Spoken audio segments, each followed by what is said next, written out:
tell a story that has all shades of life. There's joy and grief and laughter, bonhomie and strife. Every story teaches a nice little lesson.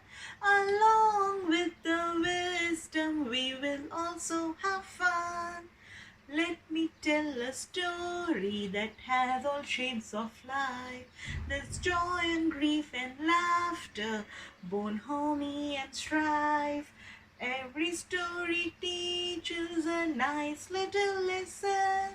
Along with the wisdom, we will also have fun. La la la la la, la la la la la. Hi there. This is Suno Kahani and I am Yamini and I am here to tell you loads of new stories. Welcome to the Magical Stories series. And yes, as promised, I have a lot of magical stories lined up for you. So without wasting too much time, shall we get to it right away? There you go. Okay, summertime, isn't it, guys? It's vacation time. But summers sometimes can also get boring. When you don't have too much to do, when it is too hot outside to go and play, when you have to be confined to home all day long, what do? Yeah, many summers have I spent sitting at home with my brother, thinking up, shall we do this or shall we do that? Shall we make something or shall we break something? Will mama scold or will mama be happy? So I'm sure a lot of children, along with their brothers and sisters, have the same story to tell. Don't you think so? Now the story that I'm going to tell you is about the summer of 5 siblings, 5 brothers and sisters. You know what their names were? This is a story of 5 children, 5 brothers and sisters.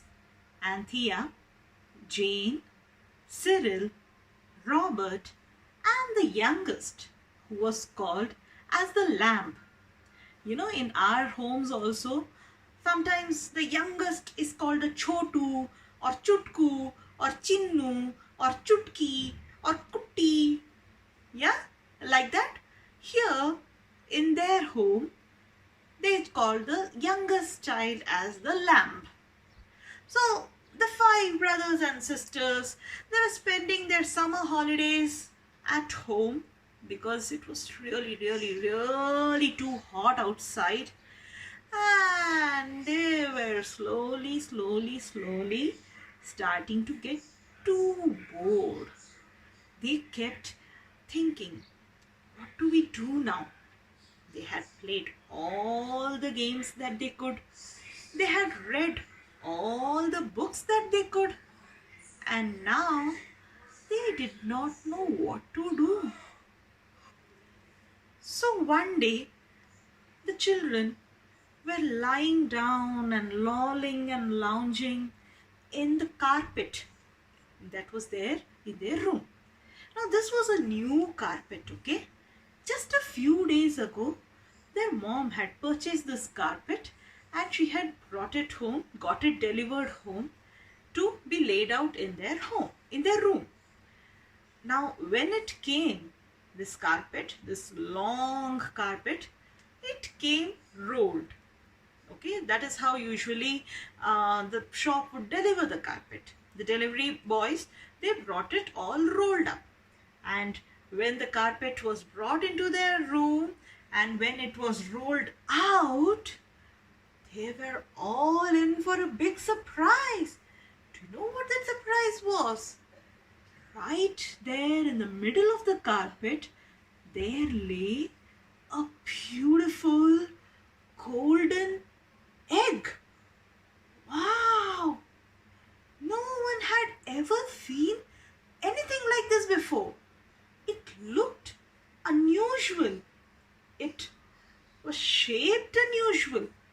and its very presence there within the carpet was very unusual. But what could it be? And what were they supposed to do with it? They all had thought and thought and thought, but they hadn't reached any conclusion. So then mom had told, for the time being, let us just place it on the mantelpiece. Okay, till they could figure out whose it was and whom they had to hand it over to, let us just place it on the mantelpiece. So there stood the golden ball, golden egg, right? It stood there on the mantelpiece while the children all lolled about on that hot summer afternoon on their brand new carpet. It would be nice if they taught us magic at school, wouldn't it? Wouldn't it? Asked Jane. Yeah, I guess so, replied Robert. You know, then at least we would have something to do and make our afternoon interesting. Otherwise, now I don't have anything to do. Cyril wondered, but how could we do magic? They all looked around, but all they had was some faded curtain. They had this carpet. They had the sheets on their bed. They couldn't think of any idea of, something to make magic out of. Just then Anthea said, I know, I have read some books about magic. Let us go and find some books. Cyril said, yes. I know that there is this book called The Ingoldsby Legends, which has something about abracadabra. And immediately, with all the excitement, Anthea said, okay, I will go and fetch that book. And she hopped off to find that book. She was the bookworm of the family. So she went and she searched and she got that book back. And by that time, here Robert had a chalk piece ready. Because, to do magic, they had to follow some instructions from the book. So they needed the chalk to draw some things. So when the chalk was there, the book was there, they needed a place to create their magic. So Cyril said, hey, come on, let's roll up this carpet for now and let's use the linoleum floor. So there they rolled the carpet back up and they had the entire clean floor to themselves, and they drew some interesting, unusual figures, which they copied from that book. And once they had drawn, they looked up inside the book and they found out some really mystic chantings, and they started chanting all those and making all those mysterious little sounds. But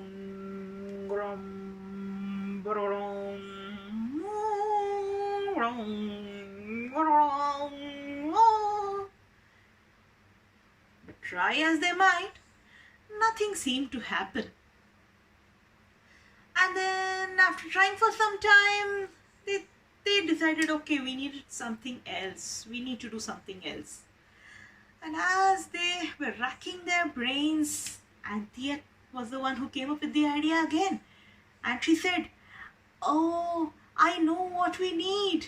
To make some magic, we need some magical fire. And magical fire must have some magical sweet smelling aromas, right? It has some different things that we need to put inside the fire. Magical aromas, wondered everyone.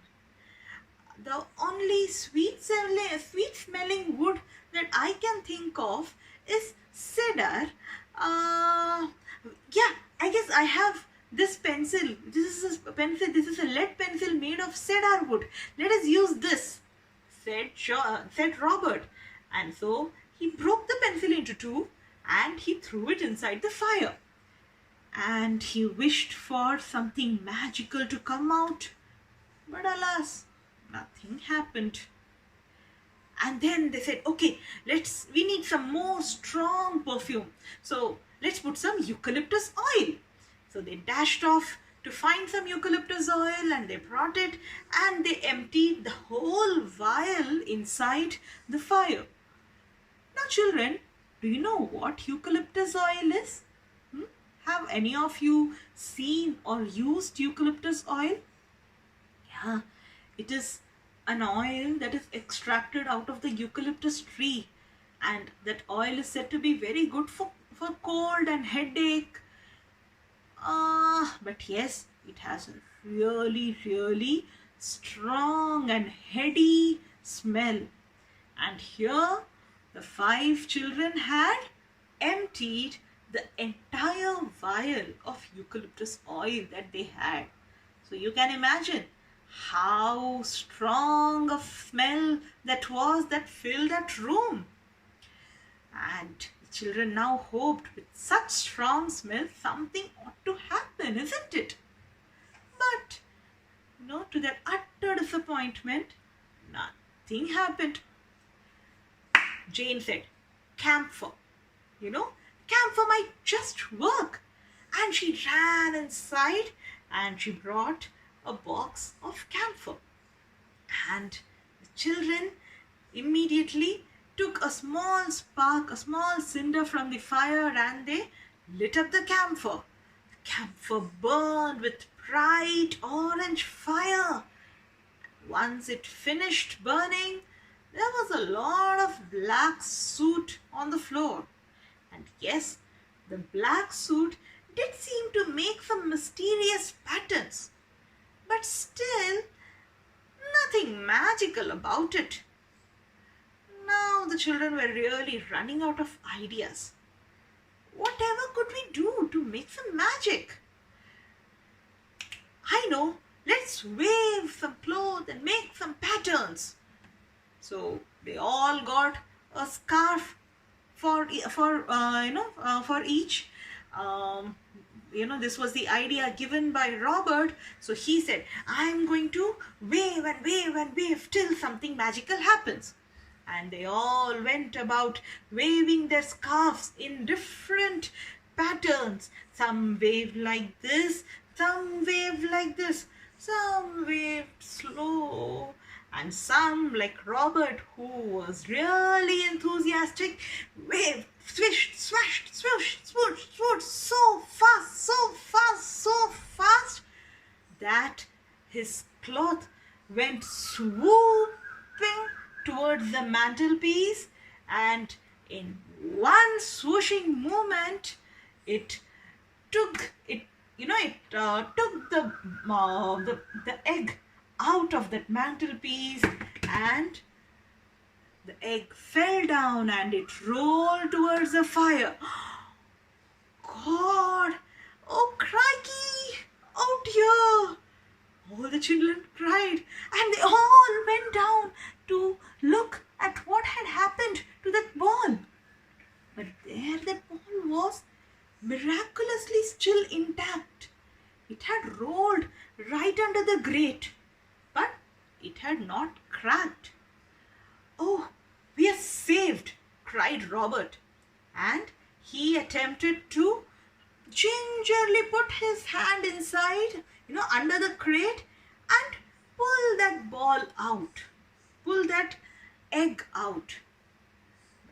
As he touched that egg, oh gosh, that egg was so hot. It was unbelievable that something could get so hot in such a short span of time. But there it was. The egg was so hot, and it had again fallen down from Robert's hand, and it had rolled right into the fire. And now there the egg lay into the fire, inside the fire. And everyone watched and wondered, oh no, what can we do? We have to pick it out. We have to take it out. Quick, let's think of something fast. And then Anthea said, hey, tongs, we need the tongs. And they all started searching for the tongs. But last afternoon, when they had been playing, they had they had dropped the doll inside the water tub, and then they had used the tongs to pick up that doll. But now they had all forgotten about it. So there the the pair of tongs lay somewhere in between the water tub and the dustbin. And no one knew, no one thought to look there, and no one could find it. Okay, forget it. Let's leave the tongs alone. Let's do something. Let us probably let us use a shovel, and let us use a poker. So they took a poker and a shovel, and they were just about to pick that ball up when suddenly Anthea cried again. Hey, wait up. Look at it. Something was happening. And indeed, children, that egg that was lying there in the fire was beginning to glow. It became brighter and brighter and brighter still, till suddenly cracks started appearing. And the cracks grew bigger and more defined till, something popped out, and the egg broke. And what did they see standing there instead? A small but miraculous small chick, a small bird. It was something like they had not seen like that anything before. It was nothing like anything they had seen ever before. It was looking fiery. It was looking bright. And right in front of their eyes, it grew and grew in size. It grew to the size of a parrot. And still it stood there happily, serenely, as if it was not affected by the fire at all. The children couldn't believe their eyes. What is this? They all wondered. The bird said. The bird just continued to look at them. And just as George was about to go and touch the bird cocked its head towards one side and said, "You might want to be careful. I'm still a little hot." Robert withdrew his hand. It was not George, it was Robert, okay? Robert withdrew his hand and he asked, "Can I ask you what kind of a bird you are?" The beautiful bird, which had now grown to perhaps it was its full size, it fluttered its wings and it showed a resplendent, fiery plumage, and with one beautiful, graceful, sweeping movement, it flew across the room a couple of times, and then it came back and perched near the fenders. And it said, "My dear children, I'm your friendly phoenix. And because you children have helped me come out of my egg, I am indebted to you all my life. And I'm going to be there for you whenever you want it." Really? A phoenix? Children had till then learnt about a phoenix only from their books, and to see a real phoenix in front of them. Wow! Now the summer was not boring anymore. Now this was as interesting as a summer could possibly get. Don't you agree? And I'm sure, along with the phoenix, the 5 children, Cynthia, Jane, Cyril, Robert and Lamb, they had the maximum fun during that particular summer. I wish you also had fun enjoying this story. So I press that like button if you like the story. Comment if you had any suggestions, and I'll see you tomorrow with another equally fascinating and equally interesting story. Till then, see you. Bye bye and take care.